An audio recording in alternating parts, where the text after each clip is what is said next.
আপনি আমার জঙ্গি ট্যাগ দিয়েছিলেন ওই ইয়াতে রেজিস্টার বিল্ডিং এ। আপনি বলছিলেন আমি জঙ্গি। তুমি জঙ্গি? আপনি আমি এটা বলছিলেন স্যার।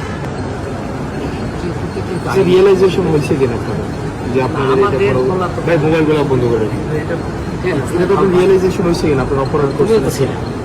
আমরা তো ছিলাম বলতে স্যার, আমরা তো আপনার অপরাধ করছেন যে ছাত্রলীগ নির্যাতন নিপীড়ন করছে, আপনারা এগুলো ইন্ধন দিচ্ছেন, এগুলো নিয়ে স্যার আপনার অনুতপ্ত কিনা স্যার? তোমার কথাগুলো কেমন না আসলে কেমন না স্যার? আপনি তুমিও তো আমাদের মধ্যে না, আমি আপনাদের মধ্যে ছিলাম না, আমি আপনাদের বিরোধিতা করছি স্যার। না, আমি আপনার বিরোধিতা করছি। আপনি আমার জঙ্গি ট্যাগ দিয়েছিলেন ওই ইয়াতে রেজিস্টার বিল্ডিং এ। আপনি বলছিলেন আমি জঙ্গি। তুমি জঙ্গি? আপনি আমি এটা বলছিলেন স্যার। এবং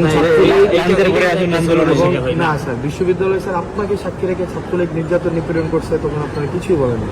এবং স্যার রিয়েলাইজেশন হলে তো ফাইন, আপনারা আমাদের সমাজের বিবেক, রিয়েলাইজেশন এটা হয় কিনা যে স্যার এটা অত্যাচার অন্যায় হইলে সেটা আপনাদের এই রিয়েলাইজেশন হয় কিনা স্যার? আমাদের বলা তো ওইটা তো বলো, প্রত্যেকটা মানুষের ব্যক্তিগতভাবে মনে করি যে কোনো অন্যায় হইলে সেটা স্যার আপনার সময় অন্যায় হয়নি বিশ্ববিদ্যালয় স্যার গেস্টরুম গণরুম অন্যায় হয় না? গেস্টরুম গণরুমটা ধারাবাহিকভাবে প্রক্রিয়া চলে আসে। এটা আপনার সময় ছিল?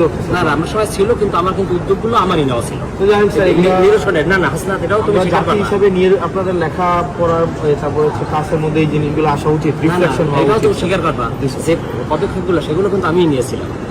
এটাও না, ওই অর্থে না স্যার, আপনারা সবসময় ডিনাই করছেন।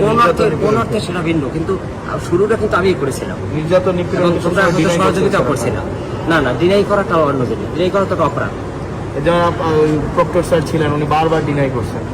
না, ডিনাই ইতিহাস সবাইকে ভালো থাকবে, শুভকামনা।